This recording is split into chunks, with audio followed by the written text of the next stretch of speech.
आज आज मैं बात करूंगा फाइनेंस कमीशन के बारे में। द फाइनेंस कमीशन, जब भी फाइनेंस कमीशन की बात की जाती है तो इसका मतलब है सेंट्रल फाइनेंस कमीशन की बात की जा रही है। आर्टिकल 280 में फाइनेंस कमीशन के बारे में बात की गई है। इसका मतलब है कि ऑलरेडी कॉन्स्टिट्यूशन में इसके रिलेटेड एक आर्टिकल है और ये एक कॉन्स्टिट्यूशनल बॉडी है।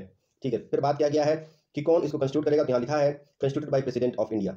ठीक है, ये प्रेसिडेंट ऑफ इंडिया द्वारा कंस्टिट्यूट किया जाएगा। Every 5th year or at such earlier time as he consider necessary. तो प्रेसिडेंट ही इसको कंस्टिट्यूट करेगा 5 साल पे या उसके पहले भी कर सकता है, जैसा कि वो नेसेसरी समझता हो, आवश्यक समझता हो। तो निश्चित रूप से यहाँ पे प्रेसिडेंट को पूरा दारोमदार है कि वो किस तरीके से फाइनेंस कमीशन को कंस्टिट्यूट करता है। देखो यहाँ पे जब भी राष्ट्रपति की बात की जाए ना, तो राष्ट्रपति किसके एड एंड एडवाइस पे काम करता है? काउंसिल ऑफ मिनिस्टर के एड एंड एडवाइस पे काम करता है आर्टिकल 74 के तहत। तो आर्टिकल 74 में एड एंड एडवाइस पे काम करेगा राष्ट्रपति। तो इसका मतलब है कि एक तरीके से जो सेंट्रल गवर्नमेंट जब चाहेगी तभी जो है फाइनेंस कमीशन कंस्टिट्यूट होगी। आज तक कुल मिला के 15 फाइनेंस कमीशन कंस्टिट्यूट हो चुके हैं। जो पहली फाइनेंस कमीशन थी वो कंस्टिट्यूट हुई थी 22 नवंबर 1951 को, यहाँ पे आप देख सकते हैं। और इसके अध्यक्ष थे श्रीमान के.सी. नियोगी। और उसके बाद जो अभी हमारी 15th फाइनेंस कमीशन चल रही है, यहाँ पे आप देख सकते हैं जो 15th फाइनेंस कमीशन है, ये इसके जो अध्यक्ष एन के सिंह, और इसका टेन्योर है 2020 से लेकर 2026 तक। देखो इसके पहले एक फाइनेंस कमीशन और भी थी जिसका टेन्योर 6 साल था। वो था 9th finance commission NKP Salve ji का, और वो 1989 से लेकर 1995 तक रहा है। इसका मतलब कि पहली बार ऐसा नहीं हुआ कि किसी फाइनेंस कमीशन का जो टेन्योर वो 6 साल का, जो period of implementation of report वो 6 साल की हो। ठीक है, तो इसके पहले भी NP के साल्वे जी का जो टर्म था वो इंप्लीमेंटेशन का रिपोर्ट का वो 6 साल हो चुका है, यानी ऐसा सेकंड टाइम है। और यहाँ पे देखो एक चीज़ और है कि जो 14 फाइनेंस कमीशन थी उसने जो है नेट प्रोसीड ऑफ टैक्सेस जो है स्टेट के फेवर में बढ़ा के 32% से 42% कर दी थी, और 15 फाइनेंस कमीशन ने इसको 42 से 41 कर दी। और इसके पीछे रीजन ये है कि जो हमारा जम्मू कश्मीर स्टेट है उसका 1% था, लेकिन बाद में इसको यूटी में तोड़ दिया गया।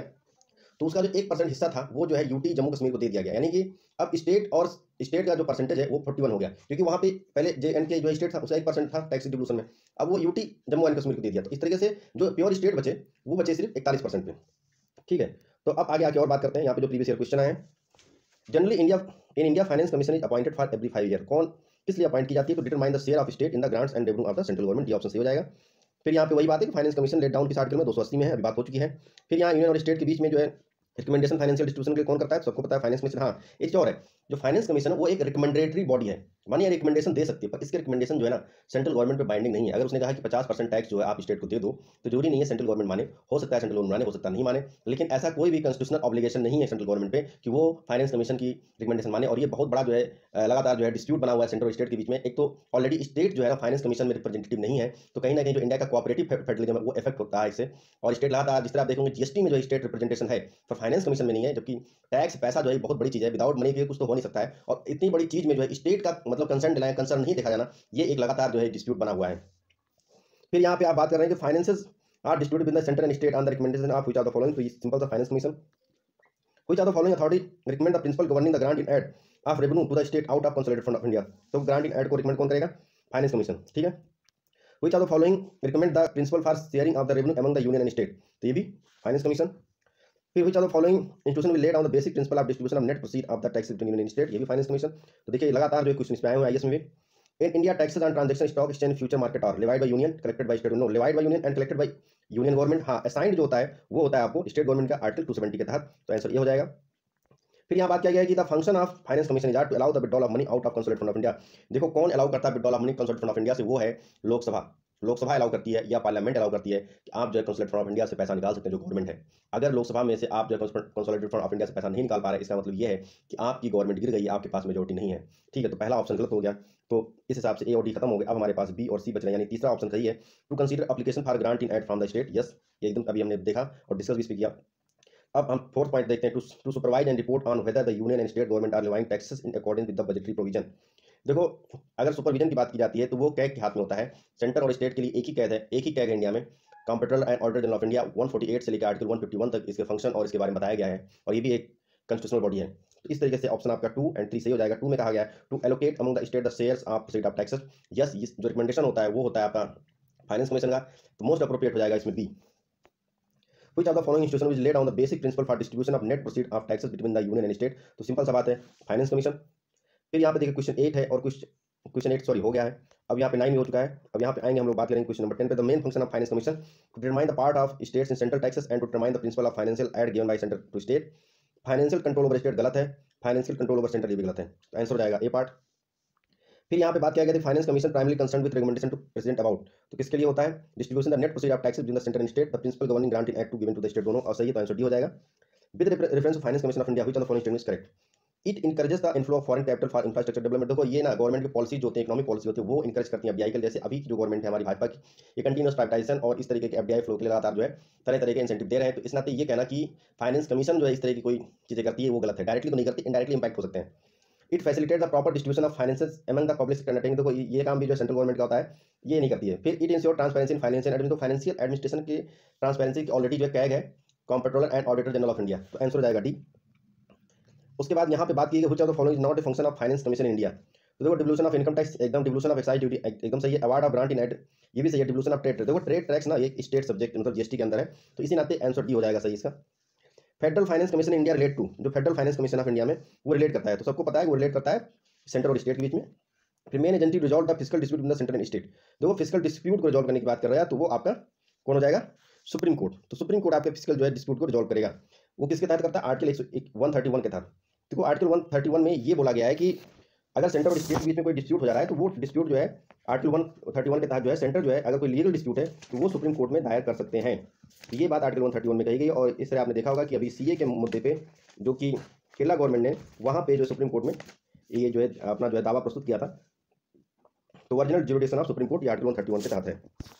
तो सेंटर और स्टेट के बीच में अगर कोई लीगल डिस्प्यूट है तो ओरिजिनली जो है वो सुप्रीम कोर्ट में जाएगा। Who recommend the distribution of finance between union state, सबको पता है फाइनेंस कमीशन। फिर यहाँ पे है कि देखते हैं state finance commission is a constitutional body. मैंने ऑलरेडी बता चुका हूँ कि आर्टिकल 280 के अंतर्गत इसको बताया गया है कॉन्स्टिट्यूशन ऑलरेडी, तो ये एक कंस्टिट्यूशनल बॉडी है, क्लियर हो गया। Union finance commission can not recommend financial assistant to panchayat. Recommendation की बात कर रहा है, ऐसा नहीं बोल रहा है कि देना है कि नहीं देना है, रिकमेंडेशन तो रिकमेंडेशन कर सकता है, ये भी एक फंक्शन है यूनियन फाइनेंस कमीशन का। तो इसका ऑप्शन सही हो जाएगा कौन सा, A is true but R is false. अब यहाँ पे बात किया गया who recommend the governor, who recommend to governor the principle who which should govern the distribution between the state and panchayat of net proceeds of taxes and fees levied by state which may divide between them। तो कह रहा net proceed of taxes and fees leviable by state which may be divided between the them. ठीक है, तो यहाँ पे पंचायत की बात कर रहा है तो यानी स्टेट फाइनेंस कमीशन आ जाएगा। तो ये हो गया आर्टिकल 243 आई के तहत state finance commission. The provision regarding to the division of taxes between the union and state. तो डिवीजन ऑफ टैक्सेस यूनियन और स्टेट के बीच में बात की जा रही है, तो यूनियन और स्टेट के बीच डिवीजन ऑफ टैक्सेस क्या है, तो can be suspended during the national emergency, can be suspended during financial emergency, cannot be suspended under any circumstances, can be suspended only with the consent of majority of state legislature। तो देखो यहाँ पे क्या है ना, यहाँ पे simple सा बात है कि can not be suspended under any circumstance, ये तो एकदम ही गलत है। कोई ना कोई तो सर्कमस्टेंस ऐसा होगा कि जब जो है आप सस्पेंड कर सकते हैं, ठीक है। दूसरा can't be suspended under any circumstance, sorry can be suspended only with the consent of majority of state legislature. तो ये भी गलत है क्योंकि यहाँ पे जो है सेंटर के पास ज़्यादा पावर है फाइनेंस के मैटर में, तो निश्चित रूप से स्टेट लेजिस्लेचर का कंसेप्ट लेना जरूरी नहीं है। ऐसा कहीं भी कॉन्स्टिट्यूशन में नहीं लिखा गया कि स्टेट लेजिस्लेचर का कंसेप्ट लेना जरूरी हो। अब बात कर रहा है can be suspended during financial emergency और can be suspended during national emergency. तो देखो यहाँ लिखा है the provision under article 268 to 279 relating to distribution of taxes in the union state can be suspended by president order at time of national emergency subject to specific modification as required by the order as provided in article 354 of the constitution of India. तो यहाँ पे यही बात की गई है कि national emergency के दौरान हम जो है जो प्रोविजन है फाइनेंस जो टैक्सेस का बिटवीन स्टेट वो सस्पेंड कर सकते हैं। आर्टिकल 354 को एप्लीकेशन देगा और आर्टिकल 354 क्या कहता है, application of provision related to distribution of revenue while a proclamation of emergency in operation. ठीक है, तो नेशनल इमरजेंसी के दौरान जो है जो टैक्सेस का डिस्ट्रीब्यूशन है यूनियन एंड स्टेट के बीच में सस्पेंड किया जा सकता है। तो ये बड़ा इंपॉर्टेंट क्वेश्चन है। Who was the chairman of the 12th finance commission, देखो ये क्वेश्चन में आ रहा होगा, तो इसका आंसर हो जाएगा सी रंगराजन, 12th फाइनेंस कमीशन के थे। फिर who was the chairman 13th finance commission, Vijay Kelkar. Who among the following was the chairman of 14th finance commission, तो देखो वाई बी रेड्डी। देखो अभी का याद कर लेना, एनके सिंह जो 15th फाइनेंस कमीशन पहले वाला याद कर लेना, केसी नहीं होगी। Who has been nominated as chairman of 15th finance commission, सबको पता है। Who are the following shall causes every recommendation made by finance commission to be laid before each house of the parliament. तो कह रहा है कि ऐसा कौन सा व्यक्ति है every recommendation shall causes every recommendation made by finance commission to be laid before each house of the parliament. तो इसमें जो आप देख सकते हैं कि प्रेसिडेंट ऑफ इंडिया, कैसे, क्योंकि जो रिपोर्ट होती है ना फाइनेंस कमीशन की वो रिस्पेक्टिव वो प्रेसिडेंट और रिस्पेक्टिव स्टेट गवर्नर के पास जाती है और वो फिर जो है लेजिस्लेचर में या पार्लियामेंट में रखते हैं। तो इसका आंसर हो जाएगा ए। तो यहाँ पे देखो एक्सप्लेनेशन भी यहाँ दिया है कि क्या होता है। ठीक है, फिर finance commission is constitution after every 5 year, उसके पहले भी हो सकता है पर जनरली 5 साल पे होता है, याद रखना। The finance commission is constitution, देखो फिर ये पूछा गया था who which one of the following about ये state finance commission is true. ये तो कोई कॉन्स्टिट्यूशनल बॉडी है, ये स्टेट फाइनेंस कमीशन इज ये कॉन्स्टिट्यूशनल बॉडी, आर्टिकल 243 आई। अब तक कितने 1999 में था तब की बात अलग है, अभी 15 फाइनेंस कमीशन हो चुके हैं। The finance commission consist of A chairman होंगे और कितने मेंबर होंगे, और जो है यहाँ पे देखो सी यहाँ पे दिया है 4 अदर मेंबर। तो फाइनेंस कमीशन में under article 281 of the constitution the finance commission consist of 4 member other than the chairman appointed by president of India. तो टोटल कितने मेंबर हो गए? 4 और प्लस 1 5। देखो ज़्यादातर जो कॉन्स्टिट्यूशनल बॉडी है ना वो 5 मेंबर की बॉडी होती है। जैसे आप देखोगे national commission for schedule tribe, national commission for schedule caste, इन सब में जो है 5 मेंबर की बॉडीज है। तो ऐसे आप दिमाग में रख लो कि ज़्यादातर जो कॉन्स्टिट्यूशनल बॉडीज है वो 5 मेंबर की बॉडीज है। देखो यूपीएससी और स्टेट पीएससी वगैरह तो 8-9 मेंबर की बॉडी हो सकती है, लेकिन ज़्यादातर जो आप देखोगे जो कॉन्स्टिट्यूशनल बॉडीज है वो 5 मेंबर की बॉडीज हैं। Given below are two sentences. One is labeled assertion, other region. The President of India determines the disqualification of chairman and member of Finance Commission. Chairman and member are appointed by President of India. तो देखो दूसरा statement तो आपको एकदम clear दिखा होगा कि जो प्रेसिडेंट ऑफ इंडिया जो चेयरमैन और मेंबर्स को अपॉइंट करता है, तो ये तो एकदम क्लियर आर्टिकल 280 के तहत। और बात करते हैं कि the president of India determine the qualification of chairman and members of finance commission. तो ये चीज़ जो है जो क्वालिफिकेशन है वो मेंबर और चेयरमैन को कौन डिसाइड करेगा? पार्लियामेंट। तो पार्लियामेंट जो डिसाइड करती है कि चेयरपर्सन और मेंबर्स का क्वालिफिकेशन क्या रहेगा।